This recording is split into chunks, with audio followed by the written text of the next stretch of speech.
வணக்கம். சற்று முன் கிடைக்கப்பெற்ற மிக முக்கியமான செய்தி ஒன்று வெளியாகியுள்ளது. சி.வி. சண்முகம் அவர்களது எம்எல்ஏ அலுவலகத்தில் எடப்பாடி பழனிசாமி அவர்களது போட்டோவை தூக்கி வீசிய சி.வி. சண்முகத்தின் ஆதரவாளர்கள். அதிமுகவில் எடப்பாடி பழனிசாமி அவர்களுக்கு ஆதரவாக நான் செயல்படவில்லை, எனது தொகுதி மக்களுக்காகவே நான் செயல்படப் போகிறேன். எம்எல்ஏவாக தற்பொழுது சி.வி. சண்முகம் அவர்கள் இருக்கிறார். தற்பொழுது கிட்டத்தட்ட எடப்பாடி பழனிசாமி அவர்களுக்கும் ஆதரவுகளை தெரிவிக்கவில்லை. அதே சமயம் தாவேகாவிலும் இணையவில்லை. தற்காலிகமாக அவரது தொகுதியின் நிதிகளை மற்றும் மேம்பாடுகளை மேம்படுத்துவதற்கான முயற்சிகளில் மட்டும் தன்னிச்சையாக செயல்பட திட்டமிட்டுள்ளார். தானாக முன்வந்து கட்சி சி.வி. சண்முகம் அவர்களை நீக்கினால் அவரது எம்எல்ஏ பதவி பறிபோகாது. ஆனால் சி.வி. சண்முகமே தானாக முன்வந்து தனது பதவியை ராஜினாமா செய்தாலோ அல்லது தாவேகாவில் இணைந்தாலோ அது சி.வி. சண்முகம் அவர்களை பாதிக்கும். இதனால் கட்சியே தன்னை பதவியிலிருந்து நீக்க வேண்டும் என்பதை தற்பொழுது முயற்சிகளை மேற்கொண்டு வருகிறார்.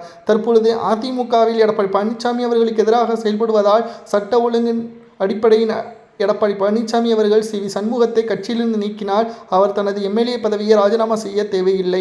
அவரது எம்எல்ஏ பதவியும் பறிபோகாது.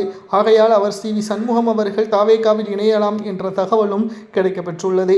ஆனால் எடப்பாடி பழனிசாமி அவர்களது புகைப்படங்களை அதிமுகவிற்கு எதிராகவே தற்பொழுது சி.வி. சண்முகம் அவர்கள் பயன்படுத்தி வருகிறார். சி.வி. சண்முகம் அவர்களுக்கு கோபம் என்ன தெரியுமா? எடப்பாடி பழனிசாமி அவர்கள் வெற்றியடையவில்லை, தோல்வியை தழுவிவிட்டார். ஆனாலும் எதிர்க்கட்சி அந்தஸ்தை கூட அவரால் பெற முடியவில்லை. மக்கள் எடப்பாடி பழனிசாமி அவர்களை முழுமையாக ஓரம் கட்டி வைத்து விட்டார்கள். இனியும் எடப்பாடி பழனிசாமி அவர்களால் எதுவும் செய்ய முடியாது.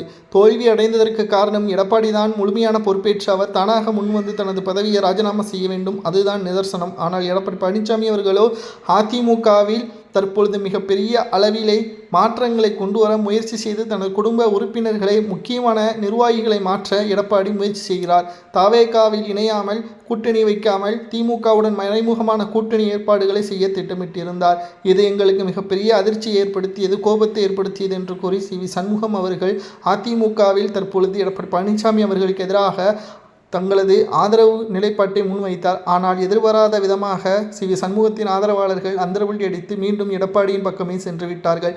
இதனால் என்ன செய்வது என்று தெரியாமல் அதிர்ச்சியில் இருந்த சி.வி. சண்முகம் அவர்கள் தற்பொழுது எடப்பாடிக்கோ ஆதரவு இல்லாமல், தாவேகாவிற்கும் ஆதரவு இல்லாமல் தனது நிலைப்பாட்டிலேயே இருக்கிறார்.